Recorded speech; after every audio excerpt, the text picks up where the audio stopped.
vreau să le mulțumesc și organizatorilor pentru foarte bună desfășurare a acestui concurs. Ar fi fost mult mai spectaculoasă acest concurs dacă s-ar fi desfășurat când a fost programat inițial. Cred că și mult mai mulți spectatori și acum a fost frumos.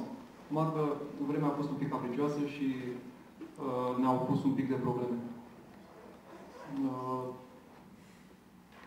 Mărturisesc că știu de la colegii, o parte din colegii noastre, că s-au rugat să plouă. Deci se pare că noi ne-am rugat pentru spectatori și turiști. La un moment dat și eu mă rugam pentru ploaie, doar că am ales roțile greșite în prima urcare de concurs și timpul a fost absolut dezastruos. În a doua urcare am făcut două greșeli pe mâna mea.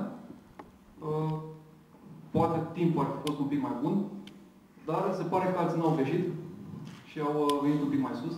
Și vreau să-l felicit pe Traian Negru pentru prestația senzațională din acest weekend și să-l felicit.